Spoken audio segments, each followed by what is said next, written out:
Good evening, K-Squid listeners. It's every other Sunday again. I'm Ronnie Lipschutz, and you're listening to Sustainability Now, a bi-weekly K-Squid radio show focused on environment, sustainability, and social justice in the Monterey Bay region, California, and the world.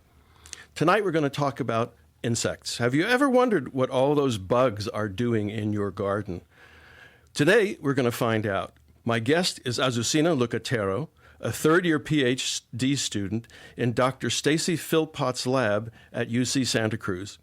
Lucatero studies the socio-ecology of urban gardens across the California Central Coast, with special interest in biological pest control, community and population ecology, landscape ecology, and food justice. Azucena Lucatero, welcome to Sustainability Now. Hi. It's good to have you on the show. And this is a somewhat serendipitous interview, since I just did a show with Orrin Martin a couple of weeks ago. You remember, he manages the garden and also works at the UC Santa Cruz farm. And we mentioned your work in passing. And I saw that you're a member of Stacy Philpott's BUGS project, which stands for Biodiversity in Urban Gardens.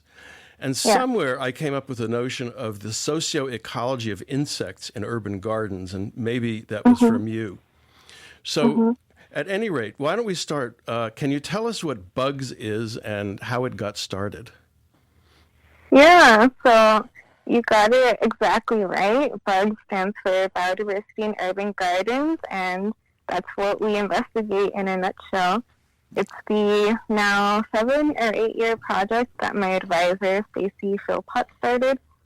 And Stacy tells me that the project was inspired by a University of Michigan grad student who was surveying the biodiversity of urban gardens in Detroit, Michigan. And that student was interested in comparing the Detroit gardens to gardens elsewhere too. So at that time, Stacy was in Toledo, Ohio, where she started out as a professor and decided to survey the biodiversity of gardens there. And when she came over to Santa Cruz, she brought the garden project with her. And it's expanded now over the years. It includes over 20 gardens in 3 counties, Santa Cruz, Santa Clara, and Monterey. And it's been funded by the USDA over the past few years. Our team includes professors and students at the University of Texas at Austin, Seattle University, the Commonwealth Scientific and Industrial Research Organization of Australia, and UC Santa Cruz, of course. That's quite a spread. And what are the goals of the project then? Why study urban gardens and the insects that populate them? So the overall goal is to understand how urban community gardens function as refuges for biodiversity, including plants and insects, and how we support the well-being of gardeners and cities. So we know that gardens act as habitats for biodiversity, and we try to understand how different regimes of garden management and the different compositions of the urban landscape impact those species that make up the biodiversity and the ecosystem services that species contribute to people. So we try to do this by measuring the garden habitat, including the diversity of crops that people plant, how frequently they weed and water their gardens, and the kind and amount of ground cover that they might use, including mulch, and what kinds of canopy cover they might include, like trees and bushes. So we work in urban community gardens in the California Central Coast and have tried to select gardens that represent the different degrees of urbanization and the resulting diversity of the landscapes present in our region. So some gardens are surrounded by more impervious ground cover like blacktop, which tends to be bad for insects and biodiversity. And some include agricultural fields and remnant natural habitats like forests and grasslands in the landscape surrounding them. And socially, the gardens are pretty representative of the region. The gardener population includes multiple nationalities and spoken languages and a wider range of incomes and levels of formal education. And actually, when our survey team conducted surveys with the gardeners in 2017, we managed to carry out surveys in English, Spanish, Korean, and Serbian. And that was based on the language skills of our team. We probably could have conducted more languages. Huh. And what sorts of things do the gardeners raise then? Mostly crops, and a lot of the time, the cultural background of the gardener has a big influence on the crop types that they include in their plots. So gardeners from Latin American heritages will include corn, beans, squash, peppers, while gardeners from Asian heritages can include more eggplant and bitter melon, things that you might see at the Asian grocery store. Mm-hmm. But they also include medicinal herbs and flowers as well. So here's an ecology, maybe it's an ecology or biodiversity question. I can't think of what it is, but you could say that gardens represent forms of invasive species, correct? Because most of them don't exist around here. And how does that affect the insect population? You know, the diversity and the insects that get drawn to the gardens. Yeah. So I haven't looked at this question very closely myself, but I can say that based on the work of other members in our lab, the presence of native pollinators is likely affected. But despite that, we do find a big diversity of pollinators in our gardens, including bumblebees and wild bees.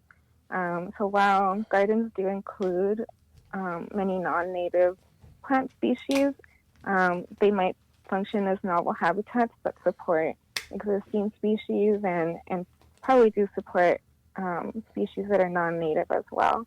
So it's a complicated set of species. But overall, the gardeners enjoy them and the insects enjoy them as well. Yeah, I would imagine. So usually, you know, I raise that term socio-ecology, right, or social ecology. And usually the way that we speak about that is to address the interplay of human social systems and practices with natural, biological, and ecological beings and systems. And of course, urban gardens are examples of such interplay. Gardeners basically shape the biological context, right, in which the insects live and thrive or don't thrive. So, you know, if you had to define the term, how would you define the socio-ecology of insects? I would define it as the system of interactions between people and insects and the multiple feedbacks between them.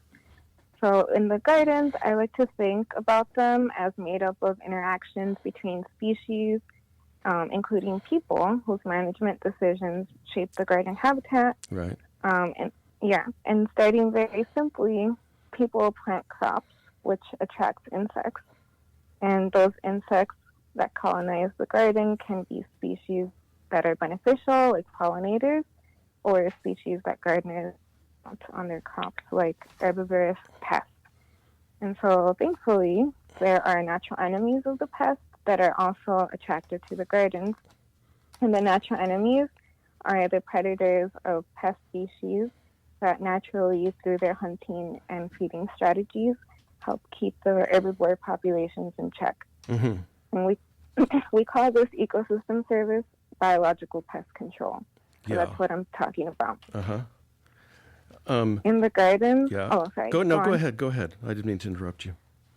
Yeah, in the gardens, we tend to find lots of different natural enemies, and probably the ones that are most visible and abundant and that gardeners have probably observed are ladybugs that are predatory, spiders, ants, and parasitic wasps. And what are they going after? The prey that they prefer, like ladybugs, especially like aphids, but also other soft-bodied herbivores like mealybugs or mites.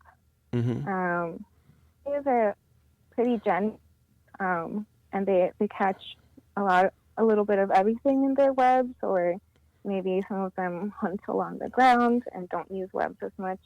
And actually, parasitic wasps are more specialists, so they tend to go for one particular prey species that they've co-evolved with. Mm-hmm. Oh, okay.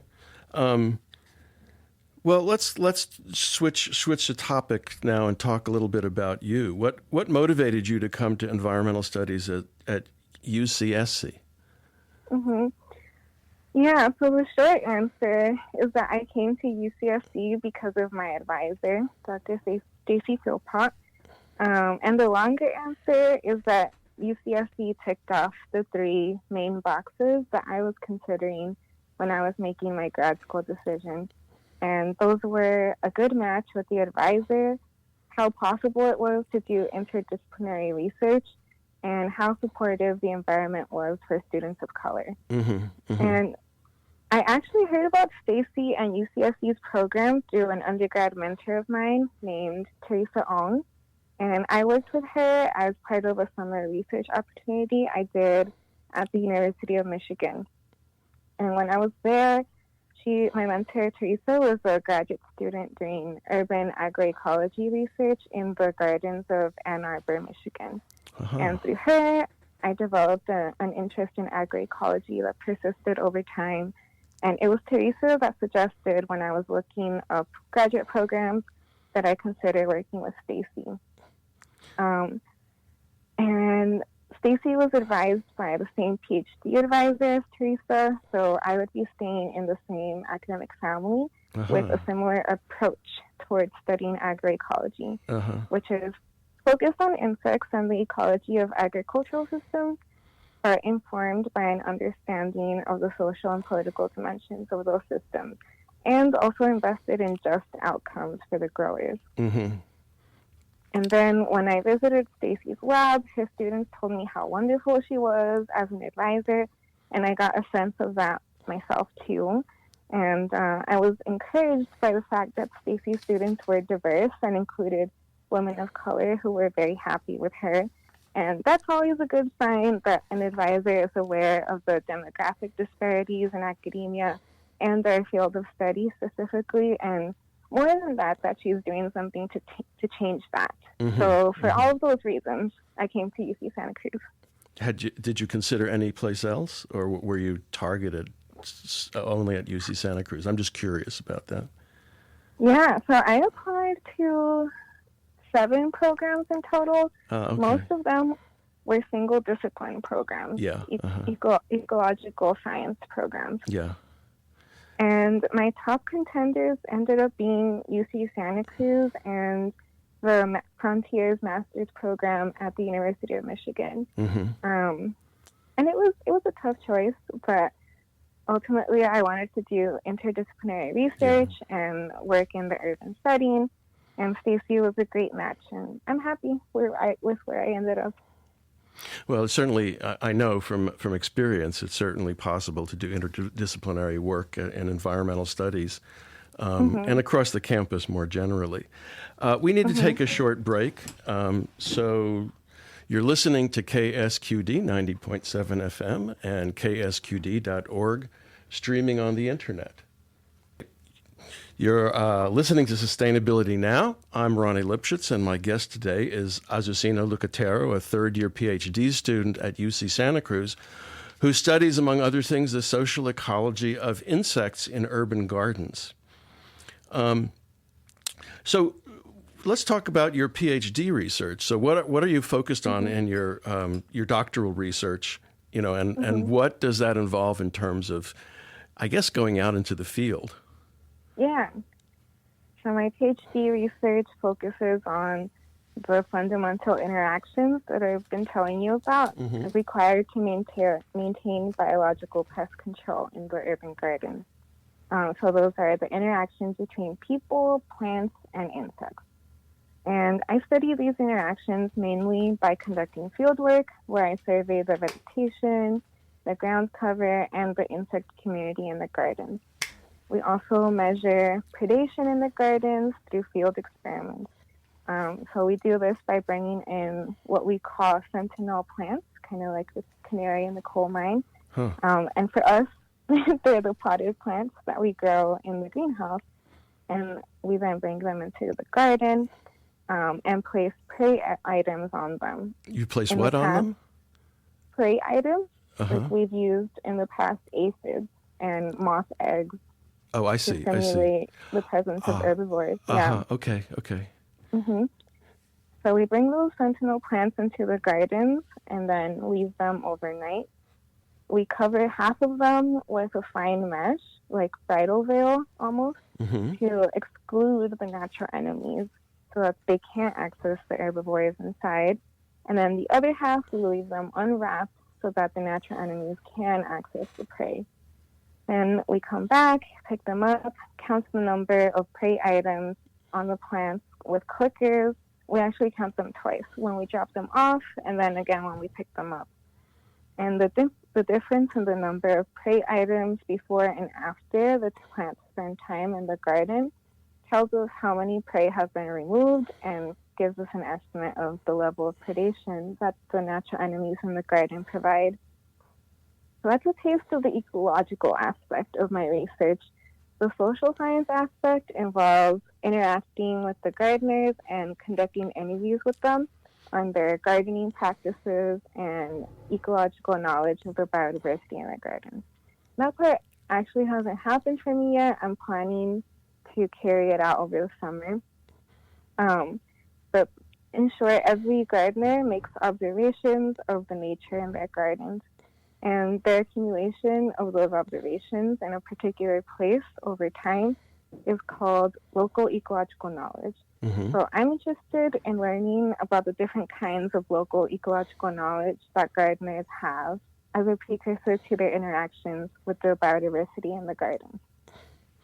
Have you found anything? I know you said you were going to do the interviews this summer, but do you have any kind of preliminary examples or to tell us? You know, what would local knowledge look like?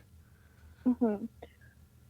So every time we go into the gardens, the gardeners that we happen to encounter, they tell us about that they've noticed that they have herbivores that are a problem, and they ask us how we might recommend that they manage them.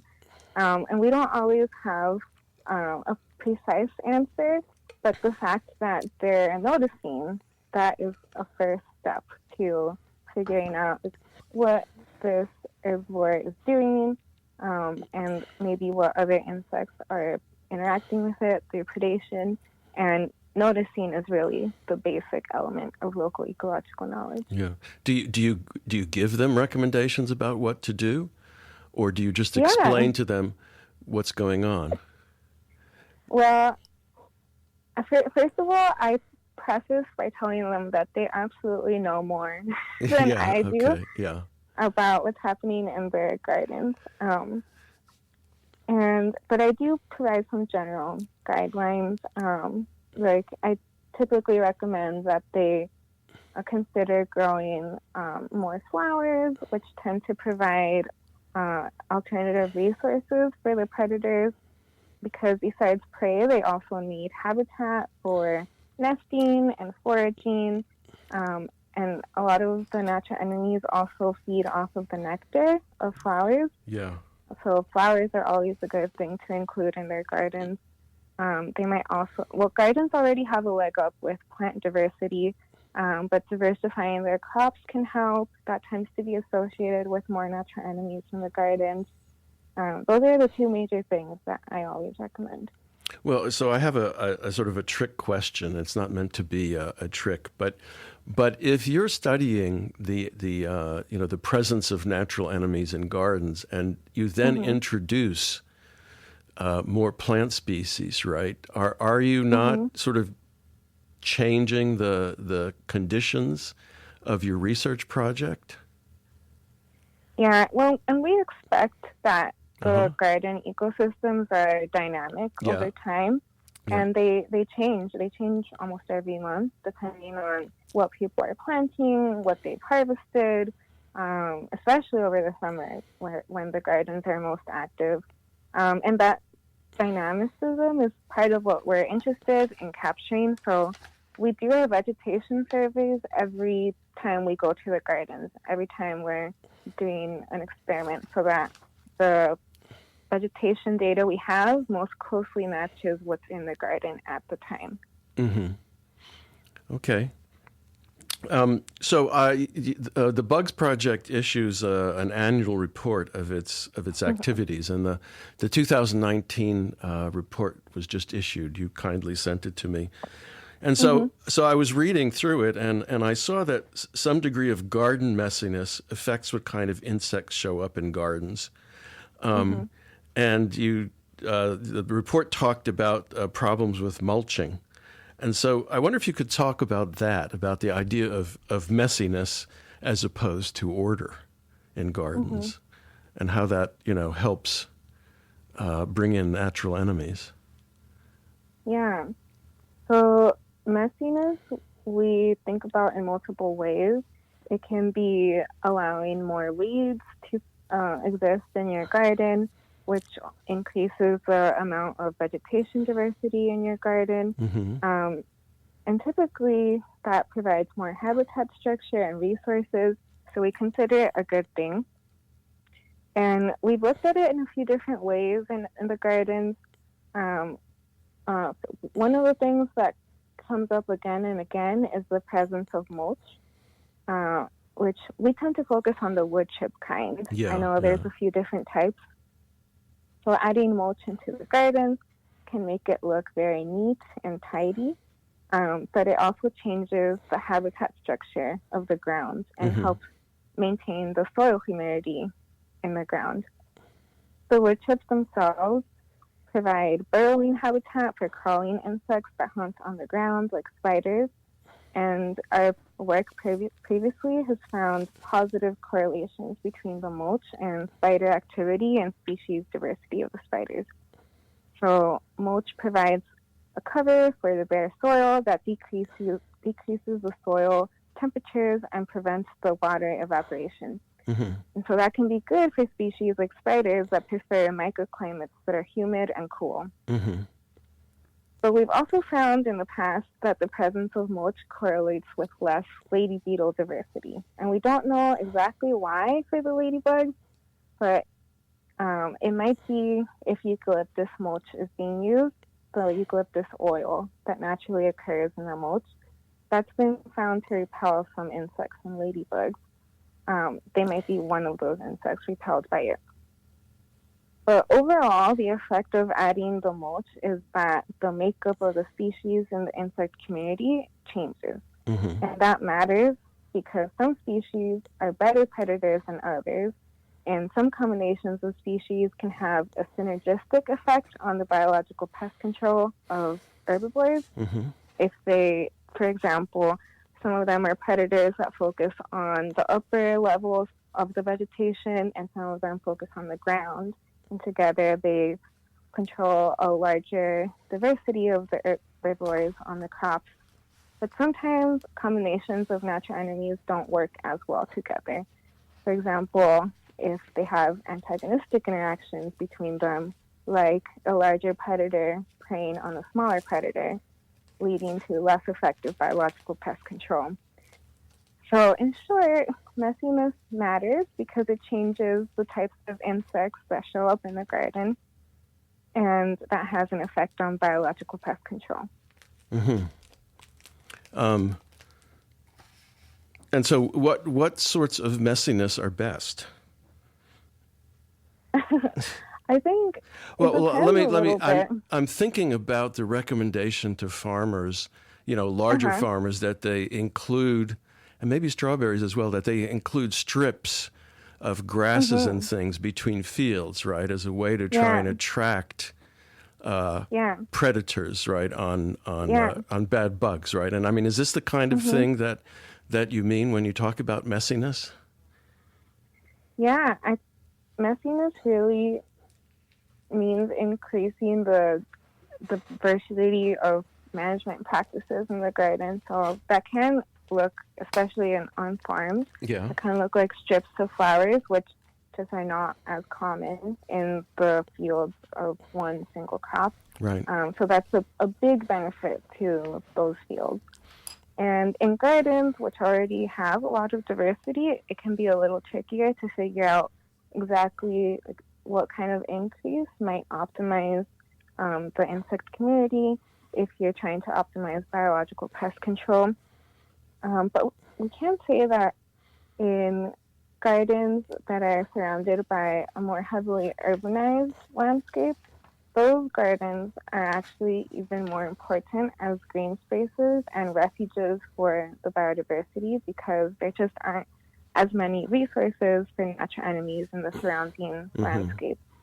So improving the habitat in those gardens through additions of flowers, by allowing more weeds to persist, by diversifying the ground cover and the crops, all of that is especially important in those gardens in more urban landscapes.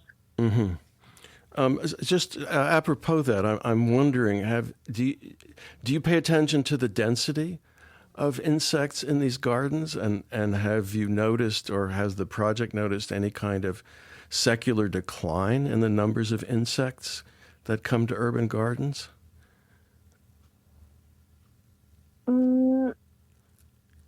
We have noticed that in gardens with more diversity of crops, there tends to be more diversity of species in general. Right, and sure.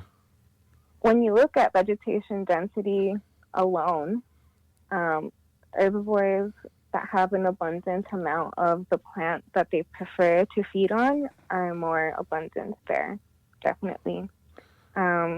Declines overall, well, the gardens in more urban landscapes do tend to have less insects in general, but those are the only broad patterns, and we tend to focus a little bit more on these smaller components of the habitat and how they influence different species. The reason I asked was that one of my colleagues here at the station just mentioned how she used to scrape bugs off the front of her family's car after they had gone somewhere. Wow. And that doesn't happen anymore, which seems to be an indicator of sort of secular decline in insect populations. I was just wondering about that. It doesn't really have much to do with your research. We need to take another short break. You're listening to KSQD 90.7 FM on your radio dial and ksqd.org, streaming on the internet. This is Ronnie Lipschutz. You're listening to Sustainability Now. My guest tonight is Azucena Lucatero, a third-year PhD student in Dr. Stacy Philpott's lab at UC Santa Cruz and a participant in Stacy Philpott's BUGS project, which stands for Biodiversity in Urban Gardens. And we've just been talking about the role of messiness and disorder in providing habitat for various kinds of what did you call enemies, right? Insect enemies, enemies of the bad of the bad bugs, right? So another in that report that I mentioned earlier, it said that in the summer of 2019, you looked at the impacts of garden plot complexity on herbivores and their natural enemies. So what is complexity in this context, and can you tell us something about that work and how it relates to your PhD? Yeah. Habitat complexity is the size, density, diversity, and arrangement of all the different habitat components, including the living and non-living ones. And so the project that I did in 2019 was my attempt to consider the interactions between plants and insects in the garden. So for my purposes, I focused on how garden vegetation in individual gardener plots can contribute to vegetation complexity and what the effects of that were on the community of insect herbivores and natural enemies. So for that project, I measured habitat complexity as the density of the vegetation, the diversity of the vegetation, and the connectivity of the vegetation. So how closely the plants are arranged and how connected the vegetation overall was. Based on ecological theory, I expected that more vegetation density would lead to more herbivores, as I mentioned to you, because habitats with more of an abundance of the preferred food of an herbivore are going to attract more herbivores.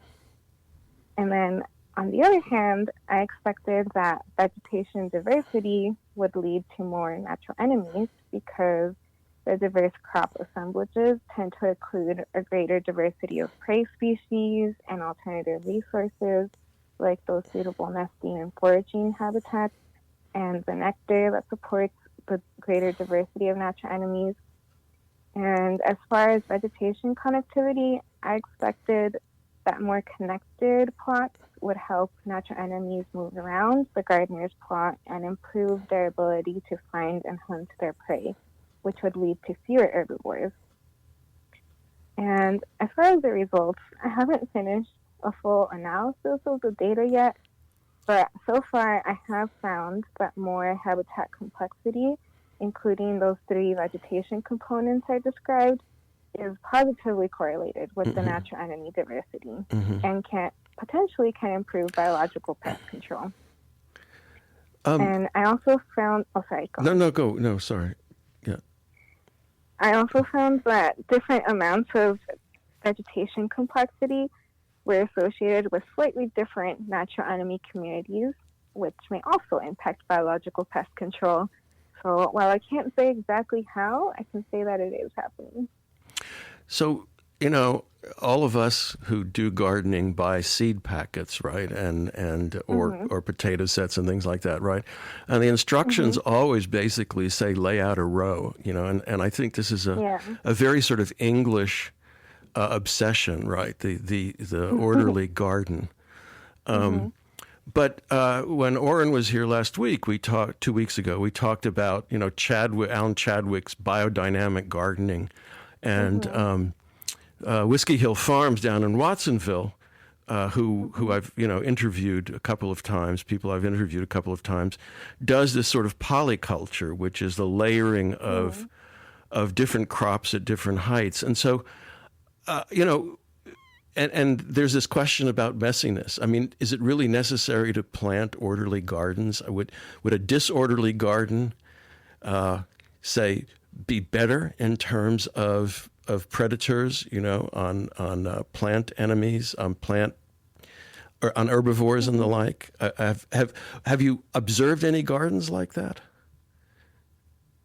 Yeah, so the gardens, because they're community gardens that include multiple different gardeners, they each manage their plot in different ways. And actually, some of the, especially gardeners with Latin American heritage, they can include something that resembles the milpa system from Mexico. Can you explain? Why don't you just explain that, for our listeners?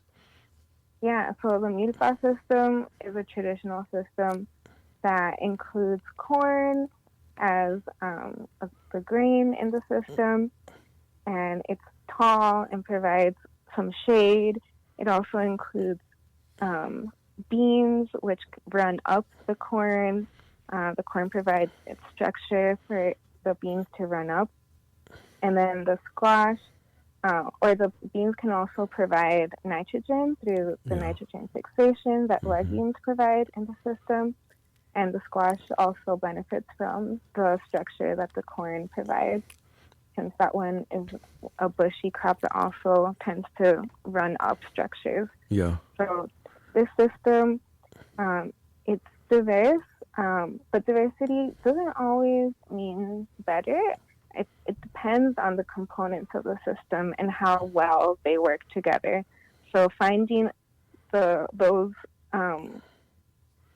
combinations that work best and support each other through these ecological functions like structure and nitrogen fixation, that comes from local ecological knowledge and the observations that these species work well together, which in that system was passed down over centuries and extends to the present day. Have you found any other examples of that kind of sort of co-planting, not other than the milpa system, amongst any of the gardeners? None that I've known the ecological functions of necessarily, but I do see that gardeners try to build little interlocking systems that sometimes include rows, but like gardeners will include wooden stakes that help support some of those plants that need the structure to support them, and then grow plants under that. So there is an inclination to do this, and maybe the messiness or disorderliness of it isn't always the culprit in increasing the diversity and just making sure the system works well together. But I think there's a lot of possibility and a lot that we don't know yet. And certainly many traditional systems to draw from for inspiration. Yeah. Well, I mean, one thing that motivates gardeners to do that is the limitations on space, right? I think, again, English gardens probably evoke lords of the manor, right, with lots of space in which to plant things. And urban gardens, by and large, are not that large. Well, I know that food justice is one of the focuses of your research. And so how does that figure in? Yeah. So urban gardening is in part about access to food. It's also about community and connection to nature, but the food part. In a survey of the gardeners that we worked with, access to fresh organic food was the most frequently cited motivation for people's gardening. And our survey also found that gardeners do harvest substantial amounts of produce. And access to those fresh foods is especially important for communities that face food insecurity. And in the California Central Coast region where we're in, farm worker communities report high rates of food insecurity, despite providing the essential labor of harvesting the fields and helping to put food on the tables of the nation. So access to food through gardening is important for them, and also for communities that don't have nearby grocery stores and have been systematically excluded from access to these fresh foods. I do think it's important to note that while gardening can help improve food security, it's not accessible to everyone. The community gardens that we work with only have so many plots, and many have very long waiting lists. Yeah. So overall, food security is a complex issue that requires systemic action, and those solutions can include community gardening, but they should also include state action and social support. Yeah, I know that that access is part of the problem, right? That there are limited spaces that can be turned into urban gardens, either because who the property owners are, right, or because of various restrictions. But there's there is lots of available space that could be cultivated, and in some ways it seems a shame that it's just sort of left fallow. And unproductive. I think I probably mentioned on the show once before that I've had a vision of turning all front lawns and streets into gardens. And what would that take? I've seen a couple of efforts to do things like that, but that, of course, requires tearing up the streets, which wouldn't be very popular. So since we're talking about summer research, how did you spend last summer and this past year of lockdown? Yeah.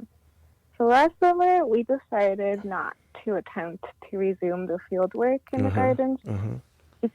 Because of the risk that COVID poses to our research team and to the gardeners. But I had plenty to keep me busy. We've accumulated so much data over the years that needed analyzing. I worked on that. I also had some applications to write for funding and for permission to do my human subjects interviews with the gardeners. Right. I did take on a greenhouse project, which I was able to conduct in a socially distant manner. And that one was looking at lady beetle behavior under different vegetation complexity treatments. Mm-hmm. And of course, the wildfires hit and cut that project a little bit short, but I have some exciting data to analyze now and some very cute videos of lady beetles voraciously attacking and eating aphids. They're very good predators. Have you posted those anywhere online? The videos? I haven't yet, but I would be willing to. Yeah, you should do that. Mm-hmm. You know, I think there's probably a great hunger, pardon the pun, for various kinds of information and advice about urban gardening. You're listening to KSQD 90.7 FM on your radio dial and ksquid.org streaming on the internet. You are listening to Sustainability Now. I'm Ronnie Lipschutz, and my guest today is Azucena Lucatero. She is a third-year PhD student who is doing work on the biological pest control, community and population ecology, landscape ecology, and food justice in California Central Coast urban gardens. I do have one question about that. What constitutes an urban garden? I mean, if someone living up in the mountains with no near neighbors, that doesn't count? Does that count as an urban garden? Well, if they're in the city, that technically qualifies as urban gardening. Uh-huh. So it's a simple definition, and I guess it can be influenced by what we consider urban, which can differ from place to place. But simple definition. It allows for a big diversity of what gardens look like. I mean, I guess that's a socio-ecological question, right? How you define what's urban and what's not. But I did want to ask, how much of your work and of Bug's work do you think can be applied to small farms around the Central Coast? And I'm thinking of 20 acres or less, which are, of course, much larger than urban gardens. Do you think that the research that you're doing and your findings are applicable to larger peri-urban farms? Yeah, it's possible. I think in general, the big lesson of urban gardens is diversifying crop systems, which small farms could do either in space or over time. And in particular, small farms have much more space to work with, so they might more easily implement strategies that provide alternative resources for natural enemies in strategic locations like the borders of their fields. Like you mentioned, planting strips of flowers is one evidence-based strategy that farmers can use to attract natural enemies. And there's a few other ones too.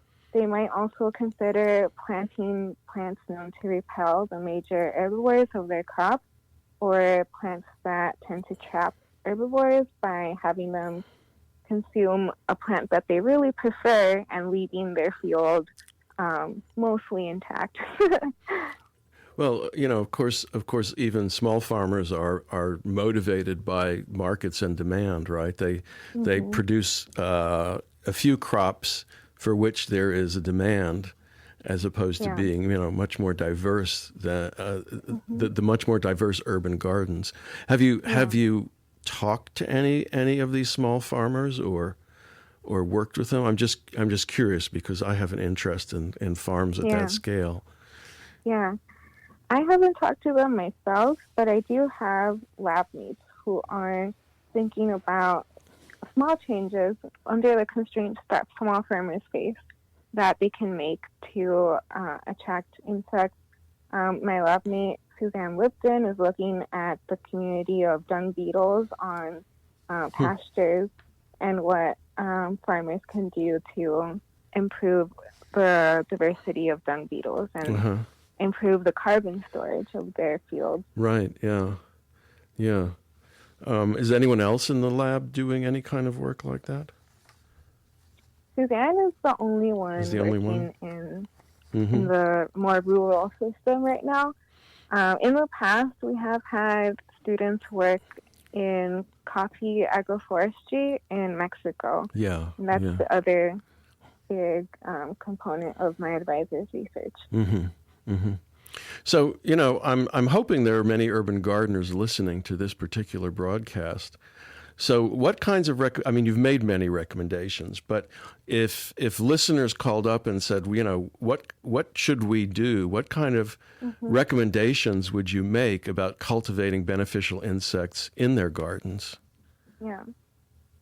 Well, first of all, I would recommend that they really empower themselves to make those observations about what insects are in their garden and to pay attention to what natural enemies might be naturally occurring and what things might help support them, because they're the ones who are in their gardens every day and just have a much more close association than we do as researchers.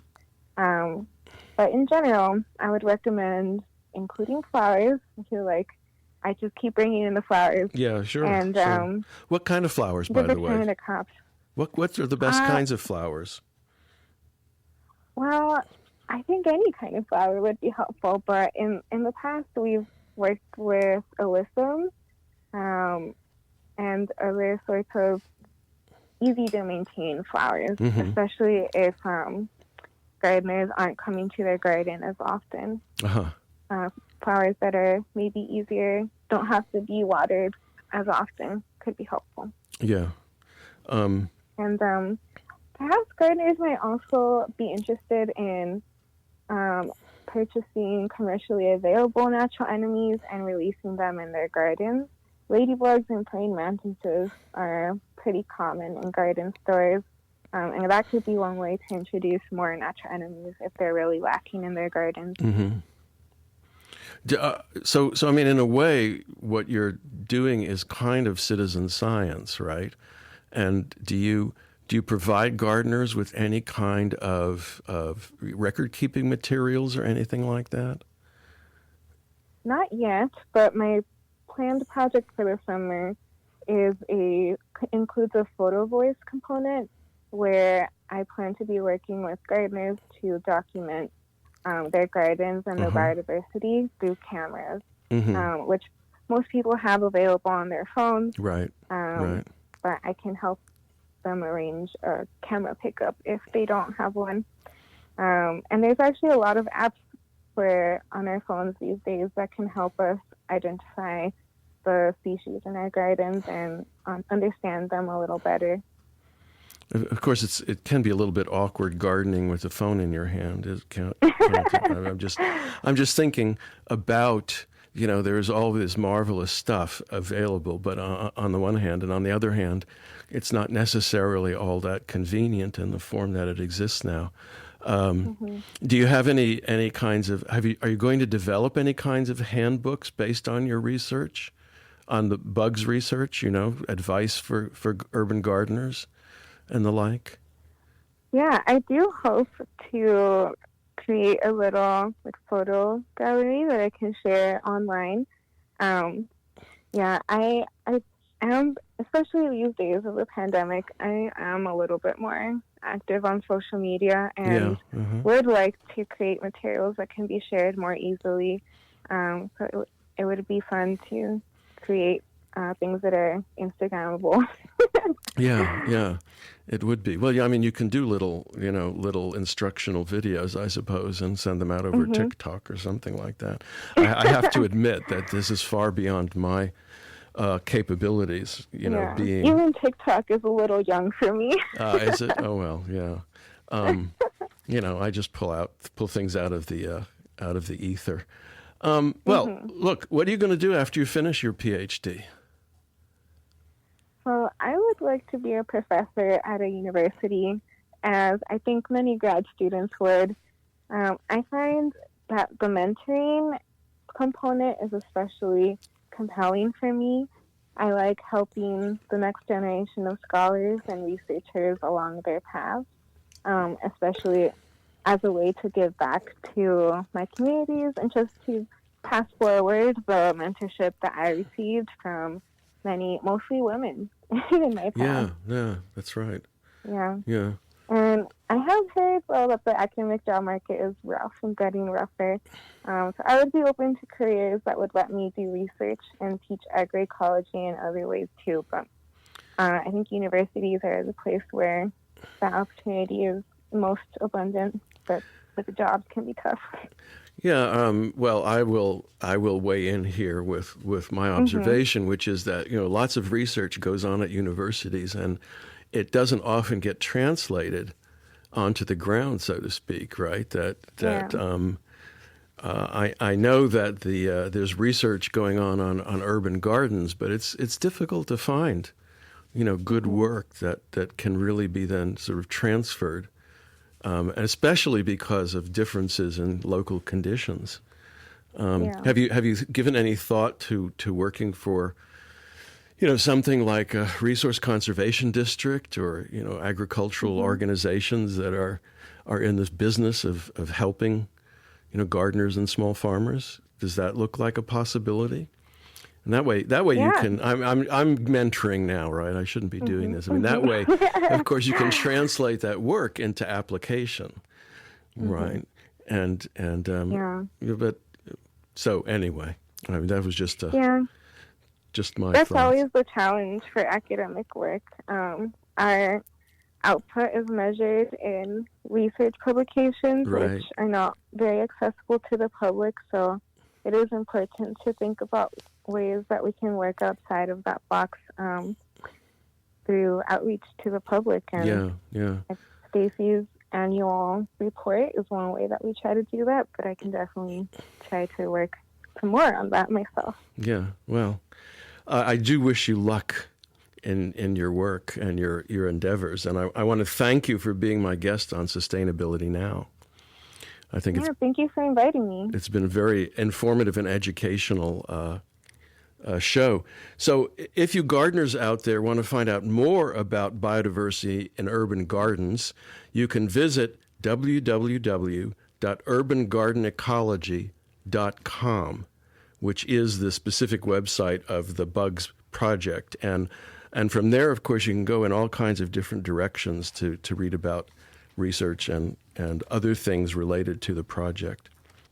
As a reminder, shows from the 5 to 6 p.m. Sunday slot are rebroadcast the following Tuesday mornings from 6 to 7 a.m., which is even earlier than Climate One. And if you'd like to listen to previous shows, you can find them at ksqd.org/Sustainability Now and Spotify, Google Podcasts, and Pocket Casts, amongst other podcast sites. I want to thank you all for listening, and I want to thank all the staff and volunteers who make K-Squid your community radio station, and especially Christine Barrington, who has been helping me with making phone connections. So until every other Sunday, Sustainability Now.